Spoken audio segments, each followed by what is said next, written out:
E aí galera, tudo bem? Sejam muito bem-vindos a mais um episódio de Desobediência Produtiva.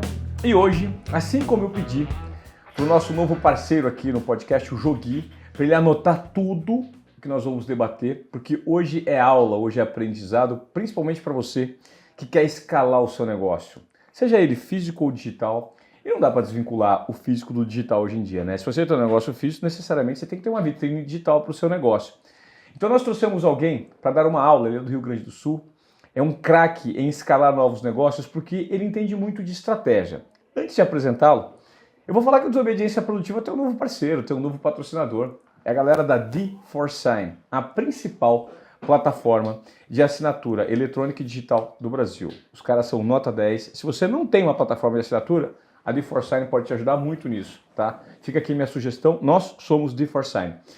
Bom, eu tenho o privilégio de trazer um grande desobediente produtivo, um cara que eu pretendo aprender muito, não só aqui no podcast. Já me conectei, tive o privilégio de conhecê-lo no final do ano passado e ele, de fato, no papo preliminar que tivemos, ele é um especialista em estratégias. Então, papel e caneta na mão para absorver os ensinamentos de Eduardo Schulli. Tudo bem, Edu? Tudo bem. Pô, primeiro, obrigado aí pelo convite, Ivan. A gente já vinha conversando há um tempo, né? Quando a gente se encontrava nos eventos, entre uma palestra e outra. E aí eu disse, não, vamos tentar encaixar para a gente gravar um podcast para contar um pouco das histórias, para tirar dúvidas das pessoas em como fazer o seu negócio escalar. E, pô, eu sou um fã assumido do Desobediência Produtiva. Já ouviu vários episódios, né? Já vários, cara. E eu não tô rasgando cedo aqui ou falando isso só para fazer média. Realmente eu escutei e, como eu falei, é um dos podcasts que mais me atrai e que mais eu fico engajado, porque a gente não fala de negócio só. A gente fala de negócio, a gente fala de vida, a gente começa a filosofar, daqui a pouco tu faz uma parte de sociologia, e aí a gente fala de comportamento, e na verdade a nossa vida é tudo isso. É tudo junto, é misturado, não tem como a gente separar as coisas. Então isso para mim é o mais interessante, estou muito feliz de estar aqui, e cara, vou abrir tudo e mais um pouco do que eu puder trazer de estratégia, de negócios, de histórias minhas de vida. Tenho certeza que vai ser um papo legal. Eu tenho também. Olha só, o Edu é um cara que apaga incêndios e mostra um novo horizonte para empresas que estão patinando, que não conseguem ter um crescimento, ou growth, né, como a gente fala hoje, ou que estão de repente sem uma visão de mercado futuro. Ele é o cara que mergulha dentro dos processos e encontra soluções. Edu, eu vou te fazer uma pergunta bem abrangente, mas como é que é isso de cara? Você tem que cuidar do todo de uma empresa, mas para cuidar do todo, qual que é o primeiro passo? Então, eu falo isso na minha palestra, Ivan. Todo mundo quer saber mais sobre growth. E growth, na verdade, para quem nunca ouviu o que é a nomenclatura, é uma metodologia de crescimento rápido que você começa a testar várias hipóteses e você começa a conectar tecnologia, mídia e dados para que você consiga estar aparecendo para mais pessoas, captando mais leads, gerando mais clientes e assim, consequentemente, aumentando teu faturamento. Legal. Né?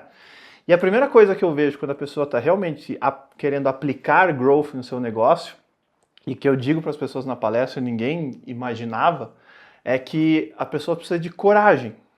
Porque quando você está testando novas hipóteses, você está desorganizando aquilo que estava organizado.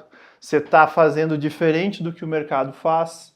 E aí, a maioria das pessoas às vezes não tem coragem de fazer isso. Do mesmo jeito que a gente vê que muita gente não tem coragem de, às vezes, expressar o que sente ou alguma opinião por conta do julgamento alheio, o empresário, ele também, às vezes, tem medo de arriscar um pouco mais ou de fazer diferente do que todo segmento faz. Porque quando tu quer crescer, qual é que é o padrão do mercado? É você olhar para o teu concorrente, que vai estar na tua frente, que vai ser líder de mercado, e repetir as mesmas coisas que ele fez. Vai dar errado? Não, vai dar certo. Você vai conseguir crescer. Do outro. Exato. Só que você vai conseguir crescer de uma forma linear. Você vai crescer lá 5%, 10%. Você não vai conseguir crescer de uma forma exponencial. Para crescer de uma forma exponencial, você tem que fazer diferente de todo mundo. E aí que vem o problema. Porque para fazer diferente, a primeira coisa que você vai fazer diferente, o que acontece? As pessoas começam a te questionar, elas começam a te julgar, elas começam a te desencorajar. Que vai sair da Globo mesmo? Pô, como é que você vai fazer isso? Tu vai começar um novo negócio?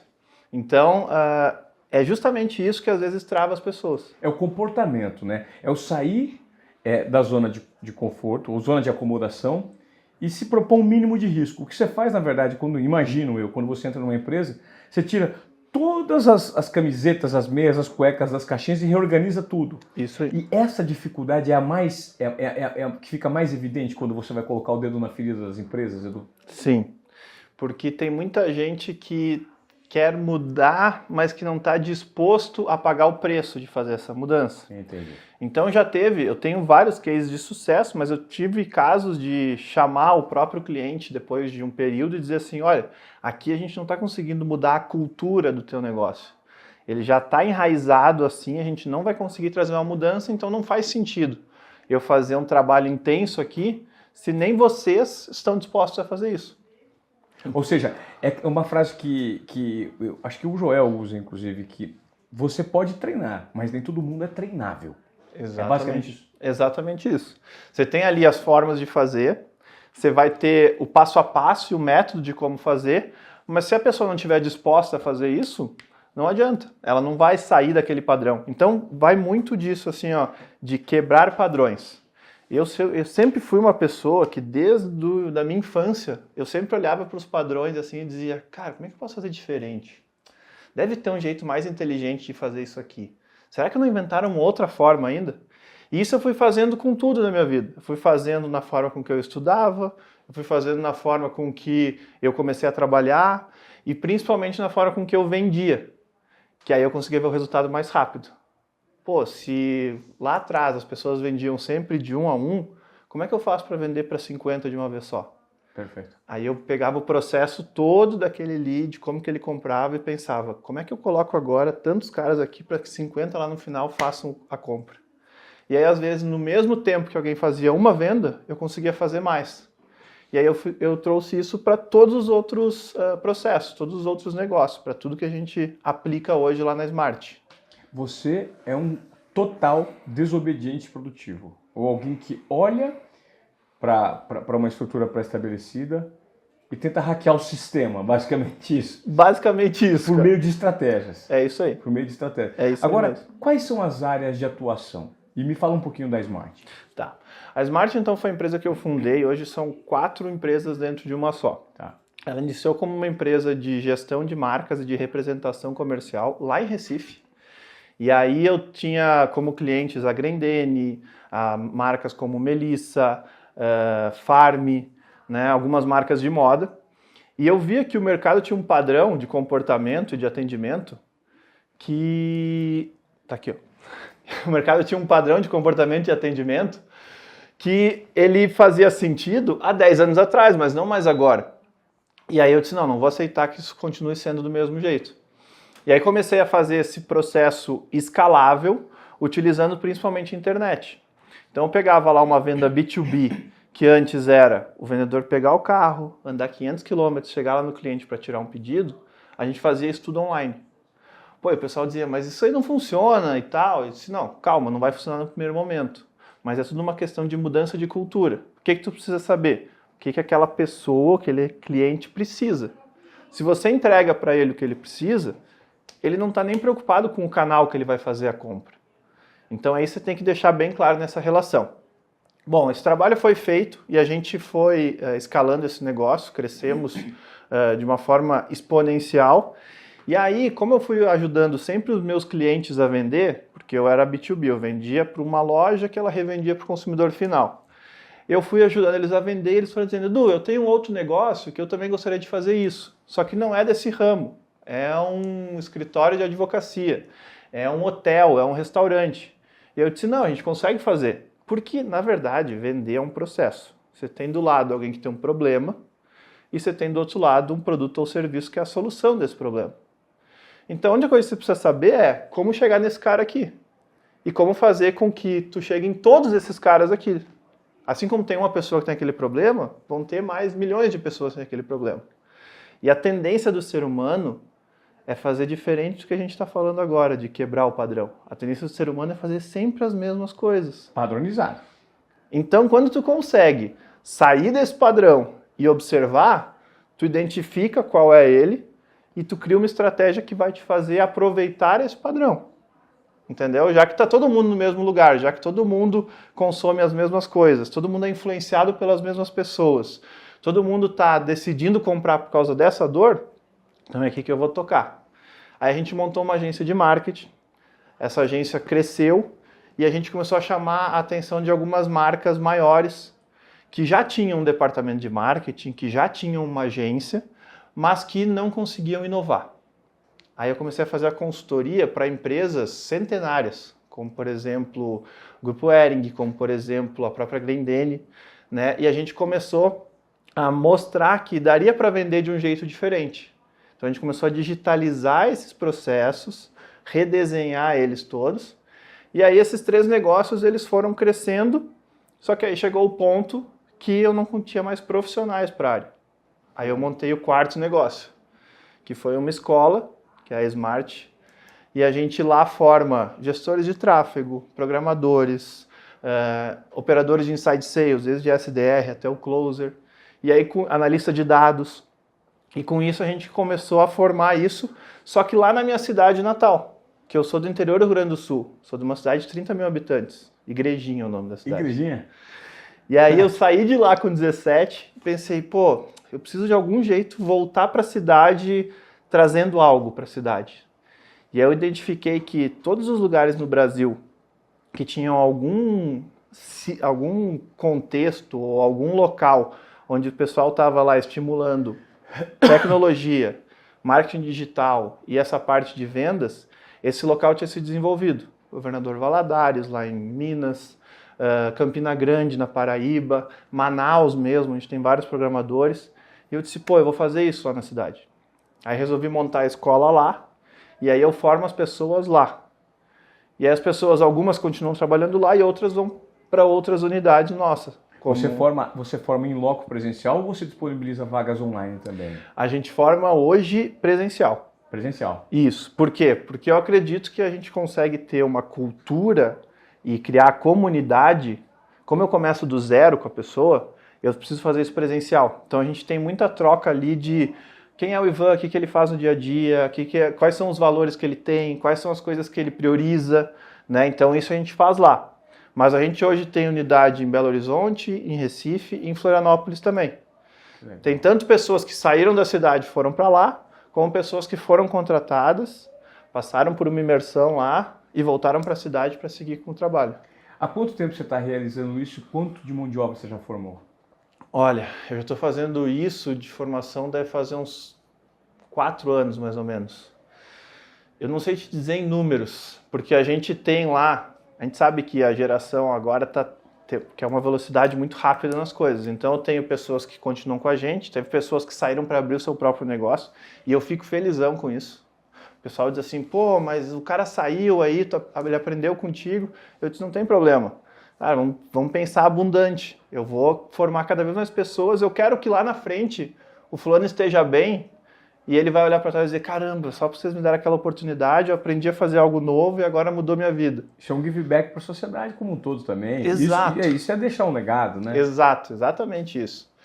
Então hoje, se eu for fazer uma conta aí, acho que pelo menos uns 500 profissionais a gente já deve ter formado aí entre todas essas pessoas nessa escola.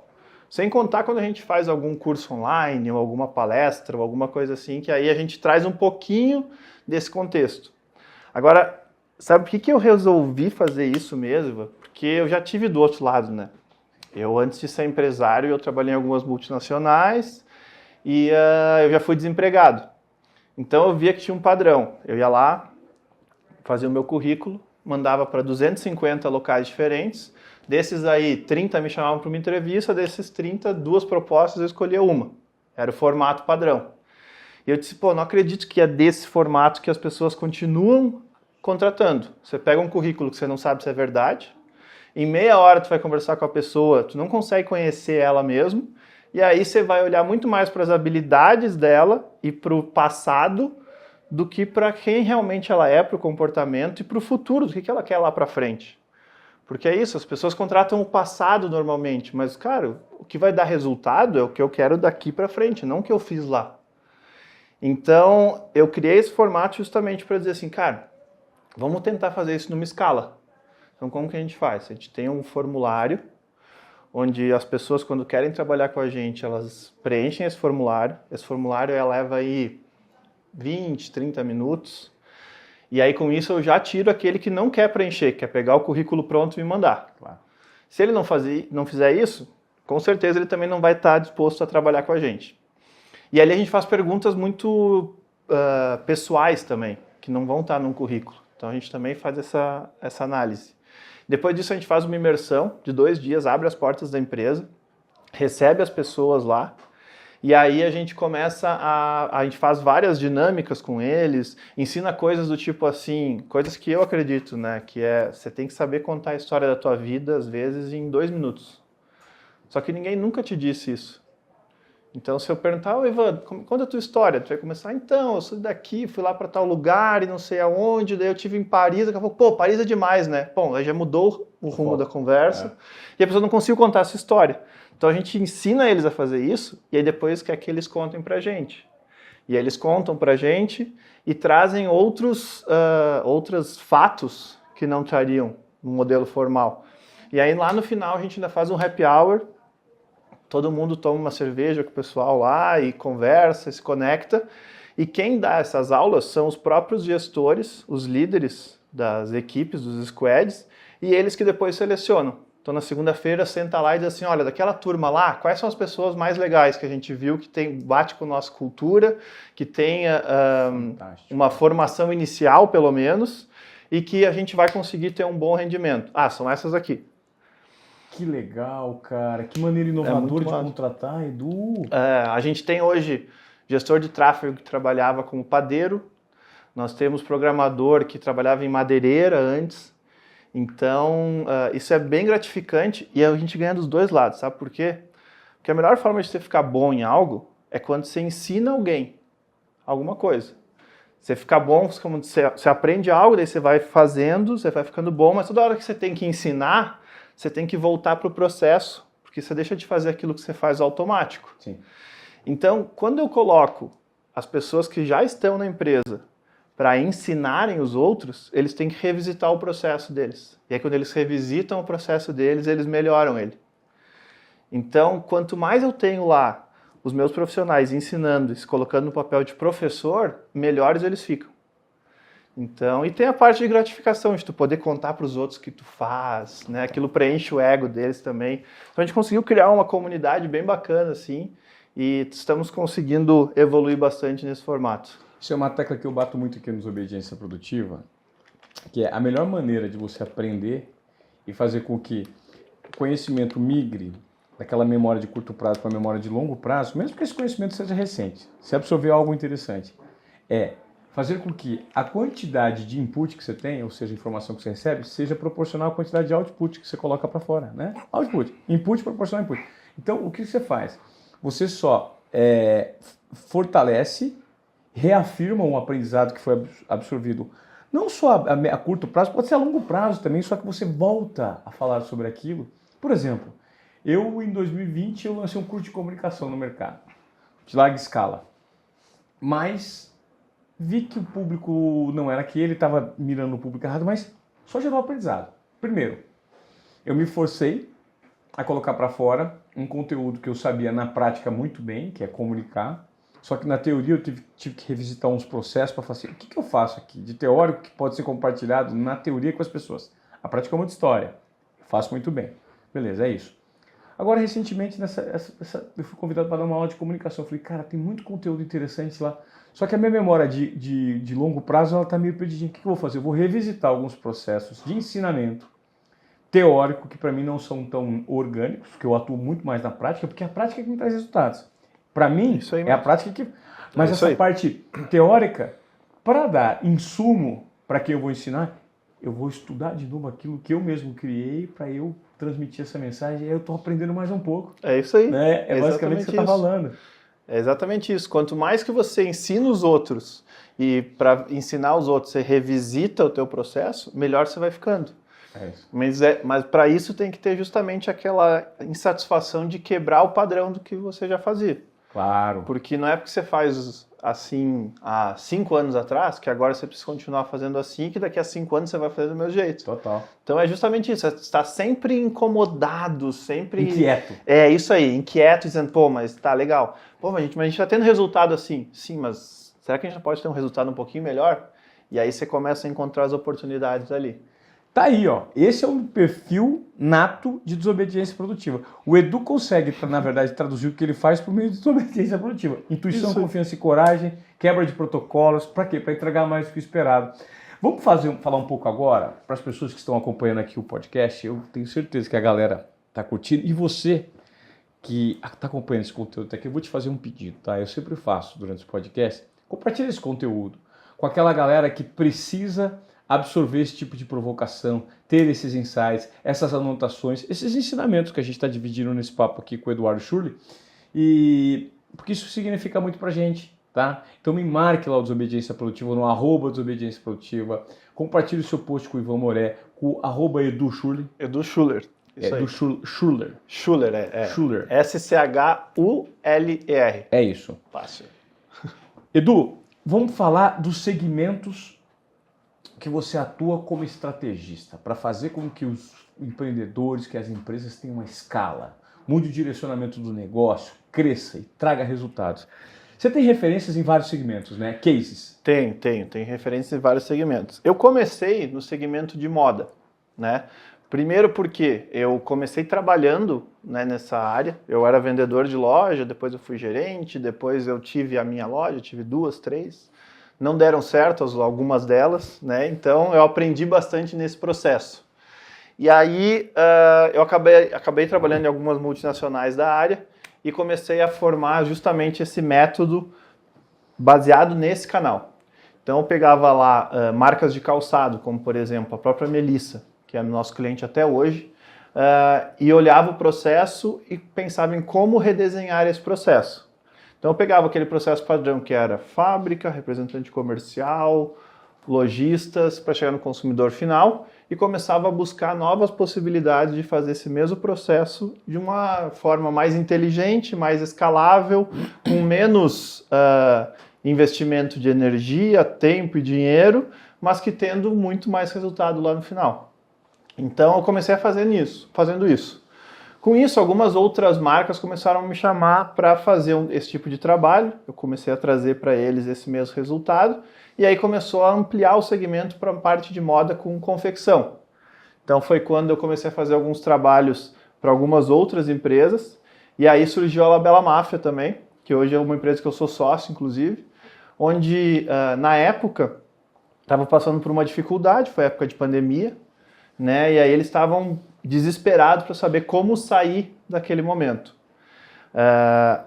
E eu já conversava com eles fazia uns 2 anos. Só que quando está num momento muito difícil, é aí que você acaba abrindo todas as possibilidades e aí está a maior chance de você transformar o teu negócio. Porque quando está tudo organizadinho, você não quer sair do que você está fazendo. Você está só querendo fazer aquilo crescer um pouquinho mais, mas pô, tá tão bonitinho aqui.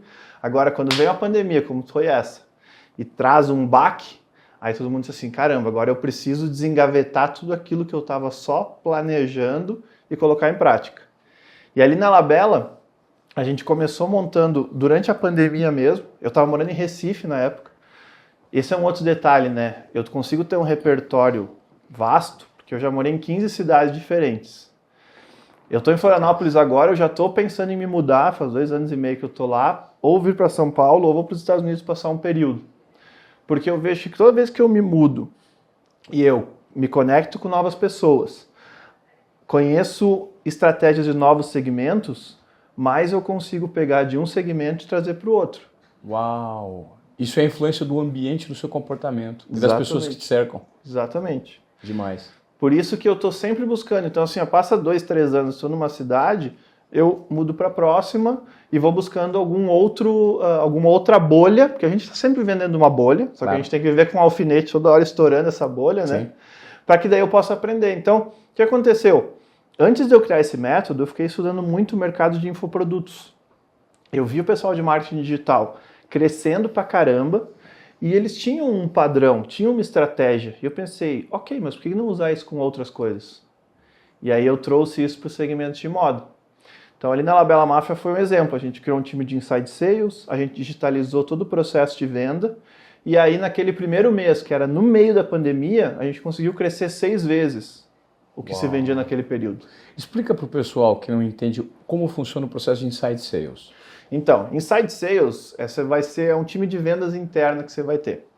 Ah, então é quase um call center, Edu? Não, ele é muito mais baseado em estratégia e dados. Você tem um time de Inside Sales é quando você não precisa ter o vendedor externo.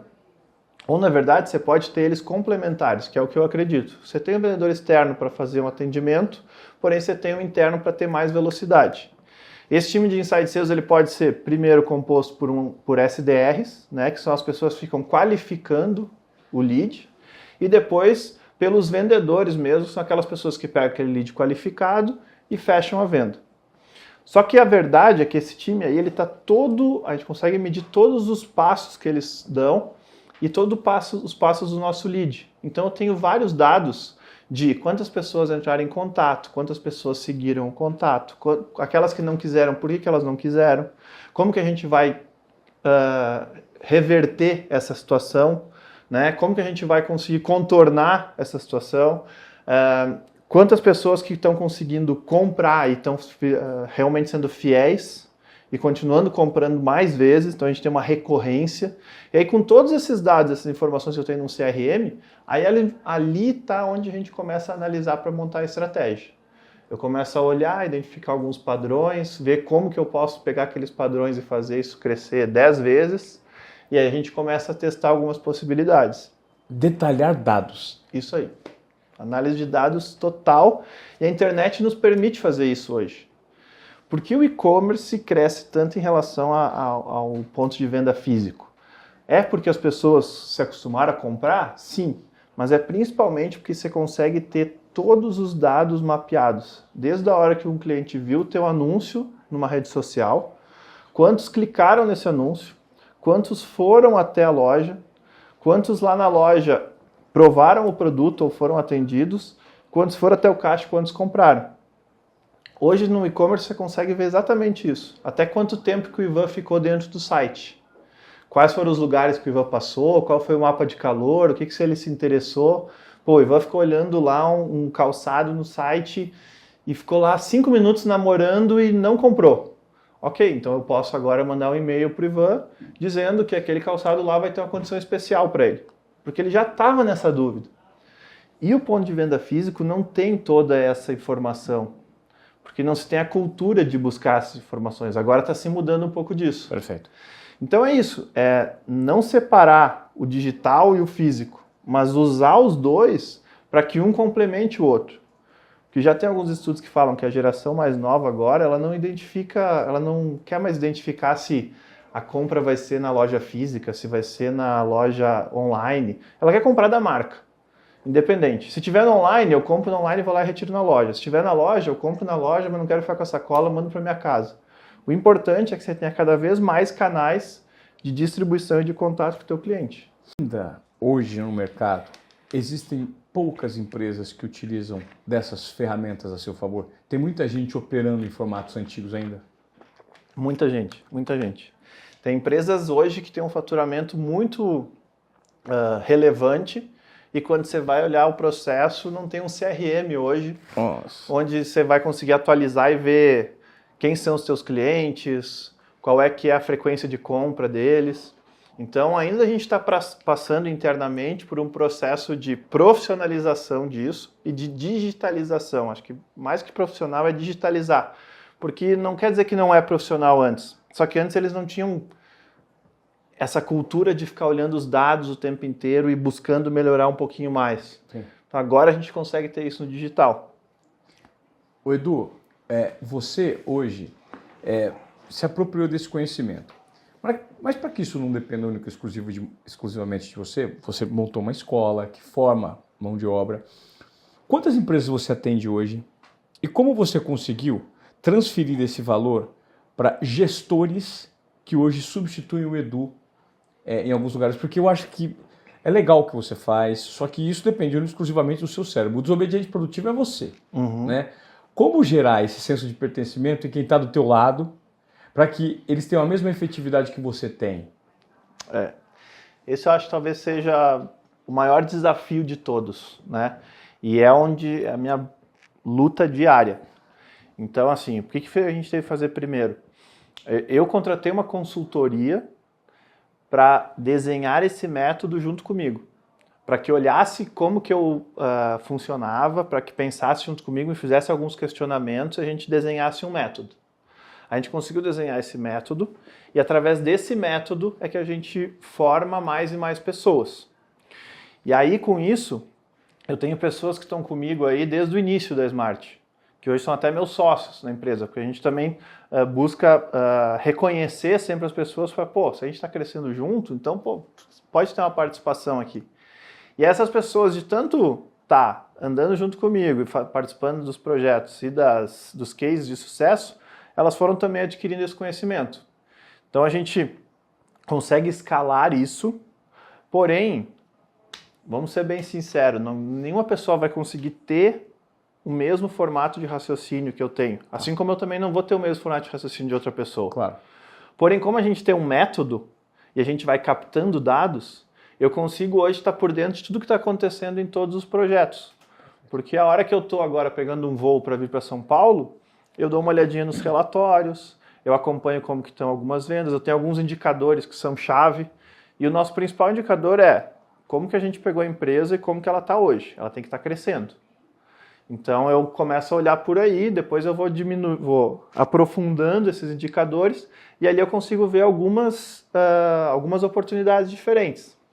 Então a gente atua no setor de moda, como eu te falei, de calçado e roupa, a gente atua no setor de decoração, a gente atua no setor de construção civil, financeiro, a gente já fez até trabalhos de growth, de consultoria, para uma empresa de teste farmacogenético. Então a gente consegue ter vários cases diferentes, porque justamente o processo é o mesmo. Uma pessoa de um lado que tem um problema, ou uma empresa que tem um problema, e você tem a solução. Como chegar nessa pessoa e como chegar em mais 10 mil pessoas iguais a ela. Aí você vai definindo isso, é só continuar repetindo esse processo que ele vai crescendo de uma forma exponencial. As estratégias meio que se repetem, você só vai adaptando para cada segmento, né? Isso. Você muda a comunicação, né? Porque aí você vai ter que trazer a parte do segmento. E isso é o trabalho que eu falo muito com o nosso cliente. Assim, ele sempre... A gente faz 50% do trabalho, porém os outros 50% eu preciso que ele também faça, porque é ele que conhece do negócio, é ele que conhece do segmento, ele que está há 10 anos, às vezes, já fazendo a mesma coisa. Então, mesmo que a gente traga um método, eu preciso que a comunicação, eu preciso que aquela parte conceitual, que a história que a gente conte, que ela venha de quem está vivendo isso já faz mais tempo, porque daí ela tem uma conexão maior. Você só apresenta as ferramentas para ela contar uma nova história. Isso. Mas a história tem que ser por meio dela, né? Isso, é isso aí mesmo, é isso aí mesmo. E aí com isso eu acabei me tornando sócio de algumas outras empresas, e aí tem várias, tem por exemplo a RK, que é uma marca de moda que eu tenho junto com a Rafa Kalimann, que é minha sócia, e a gente está fazendo esse mesmo trabalho aí também de agora recuperar esse formato de vendas e conseguir também escalar esse negócio para que essa marca cresça cada vez mais. Né? Tem um outro business que logo mais vocês vão ouvir falar bastante, que é a Digi. A Digi é algo completamente disruptivo. A gente faz anúncio em semáforo. Então, na hora que você parou seu carro lá e está vermelho, do lado tem uma tela de 1,5 m por 2,5 m, onde ficam passando anúncios de marcas e de empresas da região. A hora que o semáforo abre, aquela tela apaga, e aí ele funciona como um semáforo normal. Fechou o semáforo? Quando você está olhando lá, está passando um anúncio. Isso onde? Isso a gente tem em Santa Catarina. A gente já está com um contrato em 20 cidades lá de Santa Catarina. Que legal. Já estamos instalando já instalamos em algumas já faz um ano. Estamos instalando em mais. E agora a gente está fazendo essa expansão aí para o Brasil inteiro e até para o mundo, porque não tem nenhuma empresa que ainda faça ou que faça isso hoje no mercado. E a gente está justamente explorando agora esse novo mercado. E o principal, sempre tendo dados. Do lado de cada tela, a gente tem uma câmera. E essa câmera, ela mede tudo que está acontecendo na rua, todo o fluxo. E a gente transforma dentro da LGPD isso em dados estatísticos e eu consigo saber exatamente várias informações da cidade. E que a prefeitura não tinha acesso antes, nem a parte de segurança, nem a parte de desenvolvimento. E o melhor de tudo, a gente passa isso tudo de graça ou sem custo nenhum para o poder público, né? Porque a gente cria o valor e a nossa monetização vem do poder privado. Então eu vendo o anúncio para o empresário e com isso eu não preciso ter nenhum recebimento por parte dos cofres da prefeitura, por exemplo. Nossa, é a economia da atenção, é explorar, é ter uma ideia genial, ao mesmo tempo simples. Isso. Né? Poder do óbvio, né? Óbvio. Todo mundo vai falar assim, cara, mas é óbvio. Eu também, não fui eu que tive a ideia, eu sou fundador da empresa lá também, mas quando vieram me encontrar, eu disse, cara, mas é óbvio. Se você está parado alguns segundos ali e está olhando só para esperar virar do vermelho para o verde, tiver alguma coisa ali que está te impactando, pô, esse anúncio aí ele tem muita força. E aí, como a gente cruza com o banco de dados, o que eu consigo? Se eu pegar a Paulista inteira hoje, tiver uma tela em cada um, eu consigo ver qual é o ticket médio dos carros em cada quadra da Paulista. Eu consigo ver marca, modelo, ano, e aí saber, aqui passam carros de 35 mil reais, aqui passam carros de 50, aqui passam carros de 70. E aí, com isso, eu já consigo também ter um indicador de classe econômica daquela circulação. Nossa, cara, que sacada. É impressionante como a gente... Agora, Edu, tudo isso que a gente está falando é do ponto de vista de transformação e de ideias que você coloca para fora. Agora eu vou entrar num questionamento aqui com você, que é o seguinte: como se manter inquieto, né, nesse momento em que, poxa, como que eu vou encontrar novas soluções, novas estratégias? Porque existe um comportamento humano por trás do Edu que teve todas essas ideias, né? E é isso que também a gente tenta inspirar aqui no Desobediência Esportiva. Pô, o que você faz é muito legal, mas até você chegar aonde você faz, quais são os insumos, quais são as provocações, o que você lê, como você se comporta, para se manter inquieto, gerando esse impacto e não permitir que o mercado te engula, né? Porque a gente precisa se reinventar a todo momento, né? Eu acho que essa é a pergunta que eu mais recebo quando eu abro uma caixinha de perguntas lá no meu Instagram. Todo sábado eu costumo abrir a caixinha e todo sábado aparece essa. Como é que eu faço para poder ter novas ideias, para poder quebrar a minha rotina, os meus padrões? E a primeira coisa que eu trago é justamente isso. Olha, precisa quebrar a tua rotina. Porque a rotina ela nos ajuda a ser produtivos. E tá tudo certo. A gente tem que ser cada vez mais produtivos. A gente foi educado a sermos cada vez mais produtivos. Então a gente acorda no mesmo horário, a gente começa a trabalhar no mesmo horário, a gente faz as mesmas coisas e tal. Quando você quer começar a ser mais criativo, a buscar novas possibilidades, você tem que quebrar essa rotina. Você vai começar a ler coisas diferentes, você vai começar a frequentar lugares diferentes, você vai começar a falar com pessoas que são de outra faixa etária, de outra cultura, que viveram experiências que você não viveu. E aí isso vai te abrindo a mente e vai te mostrando coisas diferentes do mundo. Forma orgânica, né? Exato. E aí quando você consegue fazer isso como vida, né, como propósito de vida, naturalmente você consegue fazer isso nos negócios. Então hoje eu consigo estar em vários segmentos diferentes justamente para poder pegar uma estratégia que um segmento usa e trazer para outro segmento. E aí isso na vida é a mesma coisa. Em vez de ter todo mundo pergunta, qual é que é o teu estilo de música preferido? Cara, eu escuto de tudo, depende do momento do dia. Eu gosto de escutar muito top 50 do Spotify no Brasil e no global para poder saber o que as pessoas estão consumindo. Isso para mim é uma pesquisa de opinião e de consumo.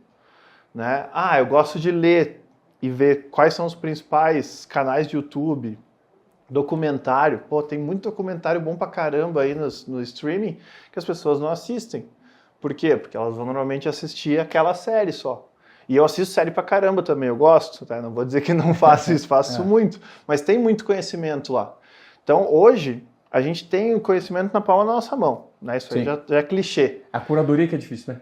Exato. Só que aí você precisa estar pesquisando, você tem que estar sempre incomodado, você tem que estar sempre insatisfeito. Acho que esse é o principal, assim, você não está satisfeito com o que você está fazendo agora. Aí você está buscando o próximo passo, né? Então, eu sou um desobediente e satisfeito, cara. E produtivo pra caramba. Como é que você gerencia a questão do tempo? Porque eu noto que muitas pessoas têm essa dor também. Poxa, não consigo dar o primeiro passo, não consigo sair do rascunho, tenho medo de julgamento danado. Mas eu noto que também parte dessas dores está vinculada à gestão de tempo. E no mundo da economia da atenção, e você foi muito hábil em apostar uma ideia da economia da atenção, como essa Digi que você acabou de contar pra gente, né? É que a economia da atenção. As marcas estão atrás do quê? Da atenção das pessoas, que está cada vez mais escassa, porque o nosso tempo é escasso. Nós só temos 24 horas do dia, né? E às vezes gerenciar o tempo é muito complexo, porque a gente facilmente passa alguns minutos ali e quando você vê, pum, você perdeu meia hora fazendo um negócio que não te gerou nenhum tipo de produtividade, conhecimento, foi só aquela atenção para distração. Você se distraiu ali, se entreteve, mas de fato o seu tempo foi pelo ralo e ele não volta mais. Você tem algum pensamento sobre gestão de tempo? Então, eu sou uma pessoa que estimula muitas pessoas a pensarem na qualidade daquilo que elas fizeram. Porque hoje preencher o teu dia é muito fácil. Sim. Hoje você consegue preencher o teu dia sem nem perceber. Nossa, meu dia passou voando. Tá, e se olhar para trás, o quanto que ele foi produtivo? O quanto você conseguiu fazer algo que era importante? Não, porque eu participei de 12 reuniões. Será que essas 12 eram necessárias? Eu poderia ter feito 4 e as outras poderiam ter trocado por alguma outra, um e-mail, uma mensagem no WhatsApp, né? Será que, por exemplo, eu parar numa segunda-feira, como a gente está aqui hoje, fazendo um podcast agora, é algo que não seria normal de um empresário estar fazendo, porque a rotina dele é reuniões, eu tenho que estar dentro da empresa e tal, mas às vezes eu fazendo um podcast aqui vai gerar uma conexão, a gente pode ter um insight, e isso pode gerar um novo negócio lá na frente que muda aí o futuro de todo mundo, que se eu não tivesse saído daquela rotina padrão, não teria acontecido. Então acho que é muito de olhar assim, o que eu fiz hoje, o que eu fiz nos últimos dias, semanas, meses, e o quanto que isso me ajudou para chegar mais perto dos meus objetivos. Legal. Né? Porque é isso. Há tempos, a internet hoje nos permite não ter mais aquele período entediante do dia. Sim. Né? Por isso que eu falo muito pessoal de metaverso e tudo mais. Tô até com óculos, eu ando sempre com ele na mochila. Metaverso. É, isso aí. Porque agora eu tô cada vez mais aplicando e trazendo algumas coisas para lá. E as pessoas me perguntam, por que isso não volta mais? Eu disse, por que isso não volta atrás, né? Por que as pessoas não vão deixar de fazer isso? Porque isso toca numa questão psicológica. A gente passa a nossa vida inteira fugindo do tédio. Que a gente menos quer ter momentos entediantes, a gente quer ter momentos empolgantes na nossa vida. E hoje, quando a gente está com o celular na mão, a gente consegue ter um momento empolgante, ou pelo menos interativo, né, nas redes sociais. E a mesma coisa acontece quando você coloca o óculos, só que você consegue ter uma interação ainda mais profunda. Então, eu vejo que quando a gente pega a rotina das 24 horas, o principal ponto é o que você está fazendo de qualidade daquele tempo que você está dedicando. Não só para preencher o teu tempo, o teu espaço. Ótima provocação. Ótima provocação. Legal. Eu queria saber, você que é um cara super conectado com inovação, quando a gente pensa de cartilhas, principalmente de lançamento de estratégias digitais, a galera que entra hoje quer ter resultados imediatos. Muitos seguem uma cartilha que de fato funciona, não para todos, para alguns. Qual é o próximo passo, Edu? Eu me questiono muito porque eu noto que quando a gente vai consumir conteúdo de profissionais do mercado, especialistas em entregar infoproduto, isso significa curso, mentoria, treinamento, tudo para te provocar, para te ensinar algo diferente. Só que eu noto que existe muito conteúdo requentado, muita gente aqui, patinando no lugar. Você acredita que num curto espaço de tempo, alguns perfis que explodem no mercado hoje, eles vão deixar de ter relevância? Por quê? Porque muitos desses players talvez falem com um nicho específico e eles geram resultado apenas de uma pequena parcela desses consumidores e não em todos. E isso não se teve tempo ainda de provar, de se validar? Você acha que isso vão surgir novos influenciadores com métodos de lançamento diferentes? Vão. Porque, na verdade, esse método, essa estratégia, ele está ligado à evolução do comportamento humano. Conforme as pessoas vão evoluindo a forma de viver, de se comportar, de consumir, você vai criando novas estratégias. Então, quem vai se manter sempre em evidência é quem está sempre pesquisando e buscando um novo formato. Quem criou uma estratégia e fica superficial nessa estratégia e só fica replicando, vai chegar no momento que isso tem um prazo de validade. E tem, né? Tem prazo de validade? Tem prazo de validade, porque o que você faz hoje não quer dizer que vai dar resultado amanhã. E aí, conforme o que valida se vai ter sucesso ou não é o resultado. Sim. Muita gente me pergunta, como é que eu construo autoridade? Ninguém me conhece, Eu disse, tem resultado? Não, ainda não tenho. Então constrói teu primeiro resultado. Constrói 1, 2, 3, 4, 5 cases. Que aí quando as pessoas questionarem a tua autoridade ou se tu é bom realmente naquilo, tu mostra o resultado. Aí as pessoas vão dizer, realmente. Mas é que isso aí funciona porque tu deu sorte ali. Não, mas então olha esse resultado aqui. Mas é que esse aí era... Não, então olha esse aqui. Chega uma hora que ele não consegue mais questionar. E vai chegar um momento também que essas pessoas que dão resultado podem deixar de dar resultado, porque o modelo do negócio mudou. E a estratégia precisa ser diferente. Exato. Por isso que não dá para ficar parado nunca. Tem que tentar sempre reinventar, sempre testar um jeito diferente, sempre buscar fazer uma coisa nova. Só que aí justamente eu volto lá para o início da nossa conversa, dizendo que para fazer isso você tem que ter coragem de pegar tudo aquilo, mas eu já tenho validado, meu método está aqui. O método que eu falei da Smart ele já está pronto. É só seguir. Só que se aquele método aqui, daqui a 3 anos já não vai servir. Eu tenho que estar toda hora olhando para ele, dizendo assim, isso aqui já não faz mais sentido, vamos tirar. Isso daqui hoje ninguém mais usa, vamos pensar num outro formato. Aqui já tem uma tecnologia nova. Então, é justamente a gente estar constantemente se atualizando. Atualizando e encontrando você mesmo maneiras de quebrar o seu próprio negócio para você não ser surpreendido pelo mercado, isso né? Aí mesmo. Isso começa a fazer todo sentido, né? Exatamente. Você buscar, em vez de deixar o mercado te quebrar ou vir um outro concorrente, por que você não pode estar dentro desse negócio e fazendo e construindo ele? Né? Então, a gente tem muitas possibilidades. Hoje está cada vez mais fácil empreender, né? Isso até tem alguns dados que mostram assim, que 53% da população adulta brasileira tem o sonho de empreender. Cara, isso é metade da população. Sim. E há tempos atrás, quando a gente ia olhar, para empreender o cara tinha que alugar um espaço, contratar as pessoas, investir em estrutura, né, abrir o seu CNPJ e tudo mais para daí começar a faturar. Hoje não, hoje se ela estiver em casa com um celular, um computador, ela já começa a testar algumas hipóteses, ela já começa a vender, a validar. E isso aí hoje te dá oportunidades que antes você não tinha. Então assim, quanto mais a gente estimular as pessoas a fazerem isso, mais a gente vai conseguir inovar. Eu acho que a gente tem um futuro promissor pela frente. Eu vejo que muitas pessoas às vezes ficam, não sei, o momento não está muito fácil, né? O bom era como era antigamente, algumas coisas e tal. Eu digo, não, a gente está cada vez vivendo melhor. Sim. A gente está com expectativa de vida maior ou mais alta, a gente está conseguindo, por mais estar trabalhando pra caramba, a gente consegue ter um equilíbrio com qualidade de vida também, que antes não se tinha. A gente consegue estar fazendo mais coisas ao mesmo tempo. Acesso ao conhecimento. Exato. Está tudo mais fácil do que, por exemplo, na época dos nossos avós. E a tendência é que vá ficar ainda mais fácil e mais acessível. Só que para isso, ao invés de algumas pessoas ficarem contra, que é o que acontece, não. Se abre para isso. Esteja atento ao que está acontecendo, sem se preocupar em julgar se está certo ou se está errado. Né? Então, eu acho que esse é um dos principais pontos. Assim. Fica observando, porque ali vai ter alguns insights interessantes. Edu, para a gente encerrar nosso papo, vamos tentar fazer um apanhadozinho de tudo que a gente debateu aqui no podcast, porque eu tenho certeza que a audiência do Desobediência Produtiva, depois desse conteúdo, primeiro, além de compartilhar, de ter anotado e colocar... Espero que você coloque em prática muito do que a gente falou. Então a gente vai tentar recapitular para você que ainda está com dificuldade, com dúvida, com aquele... será que eu dou o primeiro passo em relação a isso? Será que eu coloco para fora o meu projeto? Será que eu não coloco?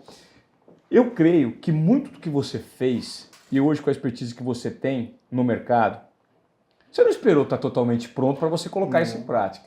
Você não foi oferecer suas consultorias quando você estava chancelado, pelo contrário. Teve um componente de risco aí. Né, nisso tudo. Então, vamos tentar, pelo menos, Passar um resuminho de forma prática, de que forma as pessoas podem dar esse primeiro passo em relação à realização de um sonho, à concretização de um plano. Como foi para você e de que forma você orienta para as pessoas? Então, acho que o primeiro ponto é justamente você não esperar que esteja pronto, perfeito, que aquele plano já esteja com todos os detalhes para daí colocar em prática. Isso, quando você vai fazer, você já perdeu a oportunidade, porque tem muito de timing também, né? Então, quando você vê uma oportunidade, o que você precisa fazer minimamente para testar essa oportunidade? E aí vai lá e se joga. Arrisca um pouco de tempo, um pouco de energia, um pouco de dinheiro nesse negócio, mesmo que você tenha recursos, às vezes, limitados, mas arrisca pequeno. Só que o fato de você testar vai te dar um conhecimento que você não tinha, uma confiança para dar mais um passo. E aí o medo de frustrar o cliente, isso existe às vezes? Existe pra caramba. A gente fica muito preocupado em ter sempre a melhor entrega. Claro. Né? A gente estava falando disso há pouco, né, de conteúdo. Pô, gostaria de fazer mais e mais conteúdo, só que eu fico muito preocupado em fazer a curadoria dele, fazer a melhor entrega, né? E a gente quer ter a melhor qualidade possível. Só que em alguns momentos a pessoa vai preferir ter a conveniência ou a velocidade de ter aquilo na hora, mesmo que não está 100%, do que esperar mais 2 meses para ter algo que vai estar 100%. Perfeito. Então, assim, o que é melhor hoje? Eu entregar 80% de uma solução para alguém que está precisando ou dizer para ela assim, dá mais 60 dias e daí eu te trago a solução 100% completa? Aí você não resolveu o problema dele, ele vai continuar frustrado. Ótima essa provocação, eu precisava ouvir isso, porque muitas pessoas às vezes batem, inclusive eu sou essa pessoa, viu gente? É conexão por meio da vulnerabilidade, não pense que, cara, quantas pessoas já não bateram, me entrega isso, calma, eu não terminei ainda, porque às vezes a gente quer entregar perfeito, mas é o timing que conta, né, Edu? Exato, exatamente. E isso foi o digital que nos permite testar, porque antes o que tinha que fazer? A gente precisava criar um produto e aí a gente testava ele para vender. Hoje não, você pode já oferecer para as pessoas, dizer assim, olha, eu consigo te ajudar nisso, nisso e nisso. Isso é uma dor sua? Sim, é uma dor minha. Então tá, então vou montar eu já tenho um produto pronto aqui para te oferecer. E vai construindo ele durante a jornada. Isso. E aí você vai ver se tem mais pessoas que também têm esse problema, ou se não tem tantas pessoas que têm esse problema, porque aí que você vai saber se realmente vai dar resultado ou não. E antes o que a gente tinha que fazer? Tinha um período de planejamento, investimento nisso, e aí ia testar. E aí foi que muita gente acabou quebrando. Teve muita gente saindo do físico e indo para o digital assim. O pessoal que tinha varejo, principalmente, eles pensavam que, agora que eu vendo na minha loja física, para eu ir para o digital, eu preciso primeiro ter uma loja online. Aí eles iam lá, eles contratavam uma empresa, um programador, o site, compravam o domínio, montavam tudo direitinho, colocavam aquele site no ar, só que não tinha fluxo nenhum. Ninguém estava indo lá comprar. Hoje eu já falo justamente de fazer o contrário. Começa a vender nas suas redes sociais, pelo WhatsApp com os teus clientes, mesmo sem ter a tua loja física, a tua loja online. Quando você tiver um faturamento X, que você já vai estar vendendo por outros canais que hoje já estão disponíveis na palma da tua mão, aí sim você vai para a tua loja online. Que aí você já vai para a tua loja online com um faturamento de 50, 100 mil reais às vezes. Então você já sabe que ela vai dar resultado. Uhum. Então hoje a internet nos permite fazer isso. Só que a gente tem que ter cada vez menos medo de errar. A gente tem que errar. Eu tenho uma frase que eu gosto de usar muito também nas minhas palestras, que é assim, se você tentou e errou, parabéns. Porque a maioria das pessoas nem tenta. Fantástico. Sabe? É muito melhor você olhar para trás e dizer, caramba, errei pra caramba, só que aprendi um monte, do que você olhar para trás assim, eu tive essa ideia um tempo atrás. Eu queria ter feito aquilo. Eu queria ter testado, só que não colocou em prática. Aí não adianta nada. Então, acho que vem muito disso, de executar. Tanto é que sempre quando eu vou terminar uma palestra também, eu pergunto pro pessoal, né? O que eu falei agora aqui nesses 30, nesses 40 minutos, essa 1 hora, te ajudou? E aí todo mundo diz assim, sim, né? Aí eu pego, boto um não grandão em vermelho assim, e digo não, sabe por quê? Porque o máximo que eu fiz aqui foi te dar algumas ideias. Foi fazer com que você anotasse agora durante esse podcast aqui algumas ideias que você vai aplicar no teu negócio. Só que se você fechar esse caderninho e botar numa gaveta, a única coisa que vai acontecer é daqui a 3 meses você olhar de novo e te frustrar. Putz, não executei essas ideias. Então o que faz diferença é o que você vai pegar aqui e vai executar amanhã. Se não executar, não vai resolver nada. Você pode escutar 25 vezes esse podcast aqui. Você precisa executar. Cara, que aula, hein? Pô, Edu, obrigado pelo seu tempo. Parabéns por essa transformação que você vem gerado no mercado. Eu tenho certeza que quem chegou até aqui nesse podcast não só anotou muitas lições, vai ouvir de novo. E eu vou lançar uma provocação para você aqui no Desobediência Produtiva, hein? Pô, vamos montar um mind map desse podcast? Porque eu adoraria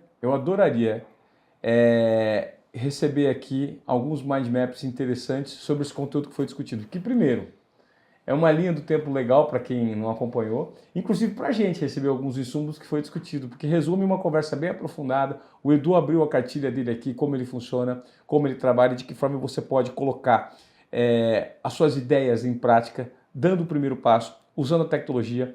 Então vamos colocar um mind map para você. E o que eu posso entregar para quem ganhar um mind map, hein? Eu quero uma ideia aqui do meu time agora. Hã? Uma ideia? O que a pessoa... Eu entro junto nessa, então. Fechou? Vamos fazer uma mentoria, então. Eu tenho a partir de agora uma mentoria com o Edu Schurli, que a gente vai colocar A gente vai escolher uma data aleatória aí e disso vão surgir outros produtos. Então mande o mind map, marque @Ivamoré, @Desobediência Produtiva e @Edu Schurli, que a gente vai avaliar o melhor mind map dessa conversa. E aí essa pessoa vai ter um papo com a gente. Isso, a gente vai fazer uma mentoria para ela, para o negócio dela, e vai entregar um plano de ação aí do que ela precisa fazer. Nossa senhora, que fantástico. Pô, já criamos um produto aqui para quem... É isso aí. Né? Execução. Tem que ser rápido. Cara, Edu, valeu mais uma vez, obrigado pela sua presença, foi incrível. E agora eu vou aproveitar, gente, porque eu tenho mais uns 10, 15 minutinhos com ele, e vou pegar umas dicas e uns conselhos para os meus negócios, porque não é sempre que a gente tem um cara bom aqui assim. Obrigado, meu irmão. Pô, eu que agradeço, obrigado por ter a oportunidade de falar aqui. Eu que muitas vezes estava sempre consumindo, né? Então, pô, espero que eu possa ter ajudado vocês, só que o que vai dar resultado é que vocês executarem. Obrigado mesmo, Ivan. Valeu. Obrigado, Edu. Até o próximo episódio, hein? Valeu.